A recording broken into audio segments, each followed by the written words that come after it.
Assalamualaikum warahmatullahi wabarakatuh. Perkenalkan, nama saya Puji Aresti dari kelas FN18C dengan NIM 1057211098818. Pada kesempatan ini saya akan menjelaskan 8 materi seminar manajemen modal kerja, yaitu manajemen modal kerja, manajemen piutang, manajemen persediaan, resiko, hasil pada aset, rasio keuangan, analisis dana, aliran kas, penganggaran modal, biaya modal, dan struktur modal. Baik, langsung saja pada materi pertama, yaitu manajemen modal kerja. Manajemen modal kerja adalah suatu strategi dalam memelihara tingkat keseimbangan aset lancar dan juga kewajiban lancar seperti mengelola arus kas, persediaan, serta utang dan piutang perusahaan. Konsep modal kerja yang pertama, konsep kuantitatif, yaitu menggambarkan keseluruhan atau jumlah dari aktiva lancar seperti kas, surat-surat berharga, piutang, persediaan, atau keseluruhan daripada jumlah aktiva lancar yang dimana aktiva lancar ini sekali berputar dapat kembali ke bentuk semula atau dana tersebut dapat bebas lagi dalam bentuk yang relatif pendek atau singkat. Yang kedua, konsep kualitatif, yaitu modal kerja merupakan selisih antara aktiva lancar dengan utang lancar. Yang ketiga, konsep fungsional, yaitu konsep ini menitik beratkan pada fungsi daripada dana dalam menghasilkan atau income dari usaha pokok perusahaan. Cara suatu perusahaan dapat memaksimalkan manajemen modal kerja dalam melaksanakan tugasnya, yaitu suatu perusahaan dapat memaksimalkan manajemen modal kerja dalam melaksanakan tugasnya dengan lebih maksimal penggunaan modal kerja secara efisien untuk menghasilkan laba secara maksimal dan para investor tertarik untuk menanam sahamnya pada perusahaan tersebut. Dengan pemanfaatan modal kerja yang efisien, kita dapat bekerja secara optimal dalam aktivitas perusahaan. Semakin efisien penggunaan modal kerja, maka hal tersebut dapat menunjukkan bahwa semakin baik kinerja perusahaan. Kedua, materi kedua, manajemen piutang.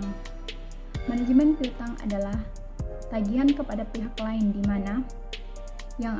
mana masa yang akan datang terjadi karena transaksi di masa lalu. Kerugian piutang yaitu penjualan secara kredit akan menguntungkan perusahaan karena lebih menarik bagi calon pembeli sehingga volume penjualan meningkat yang berarti menaikkan pendapatan perusahaan. Di lain pihak, penjualan secara kredit seringkali mendatangkan kerugian, yaitu apabila si debitur atau tidak mau atau tidak mampu melaksanakan kewajibannya. Kerugian piutang atau biaya piutang tak tertagih dan biaya piutang ragu-ragu dalam akuntansi. Kerugian akibat piutang tak dapat ditagih dicatat dengan menebet rekening kerugian piutang. Kerugian semacam ini dalam dunia usaha dianggap sebagai hal yang normal dan merupakan resiko yang sudah selayaknya bagi perusahaan yang melakukan penjualan secara kredit. Ditinjau dari sudut pandang manajemen, adanya kerugian piutang dalam jumlah yang wajar menunjukkan bahwa kebijakan kredit yang ditetapkan perusahaan sudah tepat. Kerugian piutang yang terlalu rendah memberikan petunjuk bagi kebijakan kredit perusahaan terlalu ketat. Sebaiknya kerugian piutang terlalu tinggi dapat diartikan bahwa kebijakan kredit perusahaan terlalu longgar. Materi ketiga yaitu manajemen persediaan. Manajemen persediaan adalah bagian dari manajemen rantai pasokan atau supply chain management yang melibatkan pengawasan aliran barang dari produsen ke gudang ke titik penjualan. Fungsi utama dari manajemen persediaan adalah menyimpan catatan rinci tentang produk baru dan produk yang dikembangkan saat mereka memasuki atau meninggalkan gudang atau tempat penjualan. Proses dari manajemen persediaan bisa lebih kompleks dalam organisasi yang lebih besar. Proses dasarnya sama, barang diterima ke gudang dan diletakkan di rak atau di area persediaan, kemudian dipindahkan ke fasilitas produksi yang dimana barang tersebut dibuat menjadi barang jadi dan kemungkinan dikirim langsung ke pelanggan.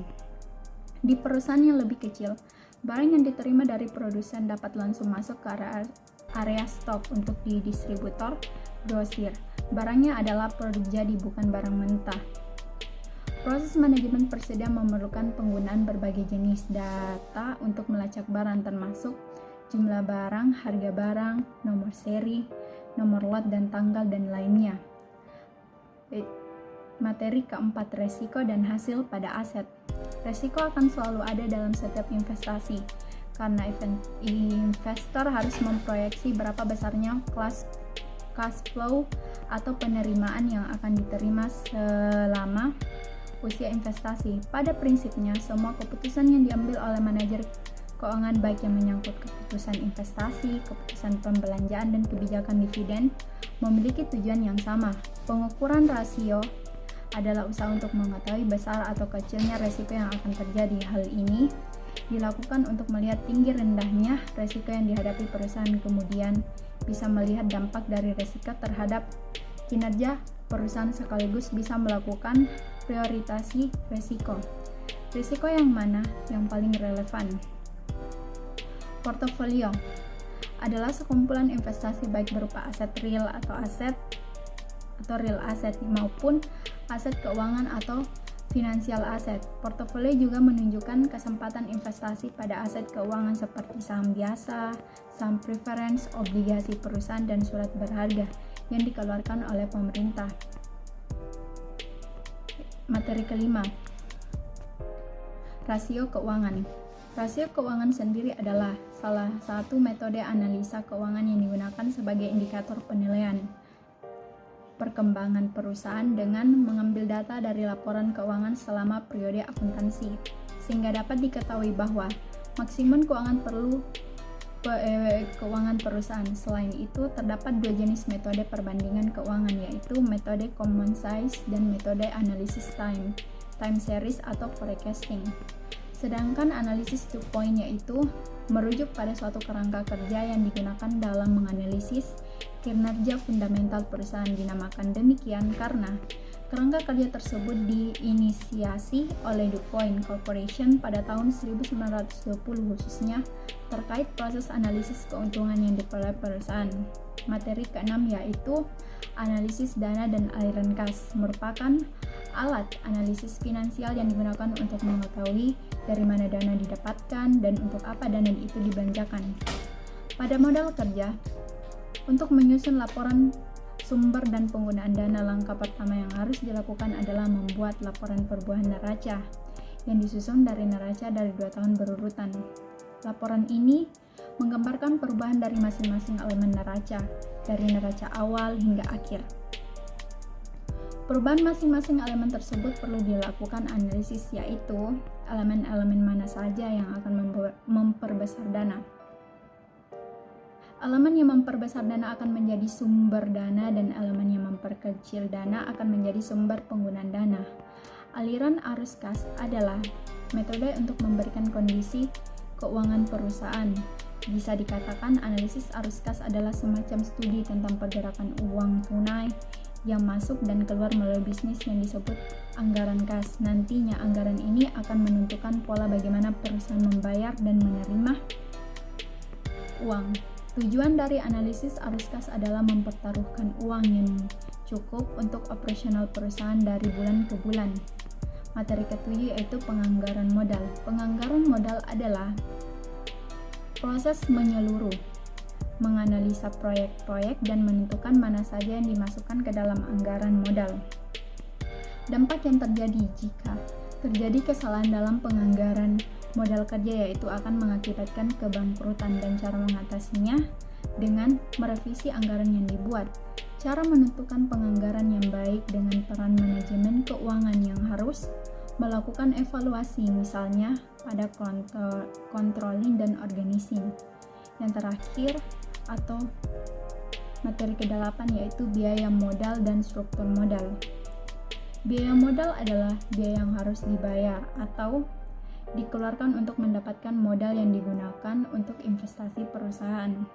Sedangkan struktur modal adalah perbandingan pendanaan jangka panjang perusahaan yang ditujukan oleh perbandingan utang jangka panjang dengan modal sendiri. Metode perhitungan biaya modal. Yang pertama, 1. Metode penentuan harga aktiva modal merupakan modal untuk menentukan harga suatu aset pada kondisi equilibrium. Tujuannya adalah untuk menentukan tingkat pengembalian yang disyaratkan minimum dari investasi yang berisiko, yang dimana tingkat hasil pengembalian atas saham sama dengan tingkat bunga bebas resiko ditambah premi resiko Yang kedua, modal obligasi. Metode ini juga melibatkan suatu premi resiko, tetapi berbeda dengan metode pertama yang memakai surat berharga. Yang ketiga, metode pembuka dividen. Metode ini juga melibatkan suatu premi resiko, tetapi berbeda dengan metode pertama yang memakai surat berharga. Pentingnya manajemen suatu perusahaan untuk mengetahui biaya modal atas dana perusahaan, karena biaya modal atas dana yang digunakan akan mengurangi laba perusahaan dan sebagai perbandingan kelayakan usaha, dan juga sangat penting untuk menunjukkan biaya modal perusahaan. Itulah tadi pemaparan materi dari saya. Sekian. Wassalamualaikum warahmatullahi wabarakatuh.